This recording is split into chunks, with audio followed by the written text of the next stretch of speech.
Monsieur Chebbi, comment faire évaluer la fiscalité vers une croissance économique inclusive?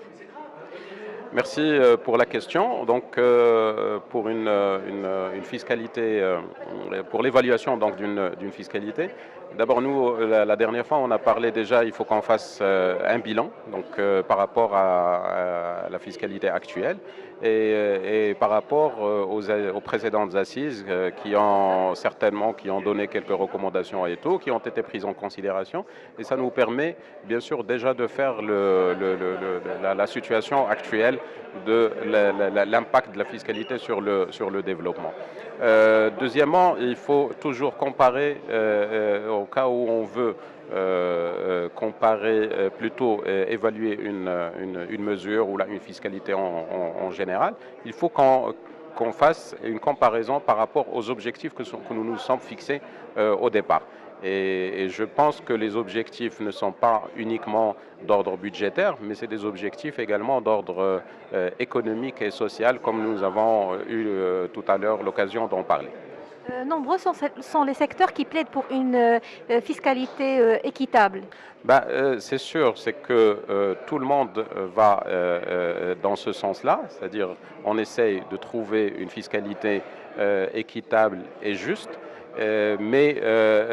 Lorsqu'on plaide à ce genre de fiscalité, bien sûr, il faut qu'on accepte d'abord le fait que la fiscalité, c'est un acte citoyen.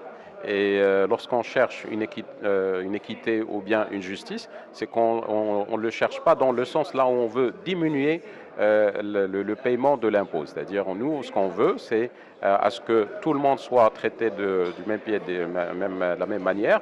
Et surtout, moi j'insiste sur la justice. C'est-à-dire, la justice, c'est pas forcément rendre tout le monde heureux. Lorsqu'il y a une justice qui est rendue, c'est que certainement il y a des gens qui vont accepter et des gens qui ne vont pas accepter. Mais sur le principe de base, c'est que tout le monde a payé l'impôt qu'il fallait payer.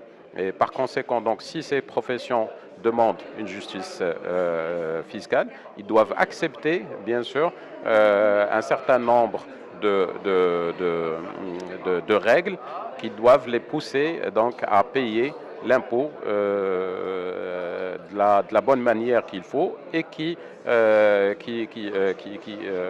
reste également un impôt payé sur la base de ce que vous gagnez, donc sur la base du revenu. Non, est-ce que c'est possible de parler d'une fiscalité sans incitation?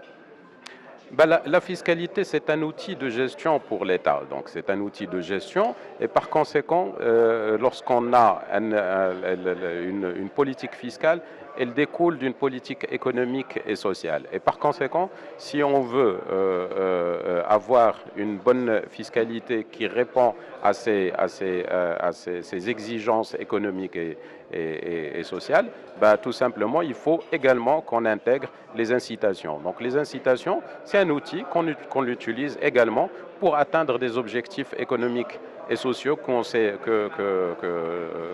fixe pour le développement d'un pays. Vous avez des recommandations à faire? Les recommandations, nous, en tant qu'ordre, certainement, donc, on a des recommandations qu'on est en train de préparer. Mais bien sûr, l'objectif, c'est qu'on veut atteindre ce niveau de civisme qu'on est en train de chercher pour éduquer le citoyen sur son rôle dans cette politique fiscale. Mais également, il faut qu'on simplifie, parce que la fiscalité, malheureusement, il y a beaucoup d'intervenants et par conséquent, il y a beaucoup de divergences au niveau donc, des contribuables. Et par conséquent, parfois, on rentre dans la complexité de l'application de la loi.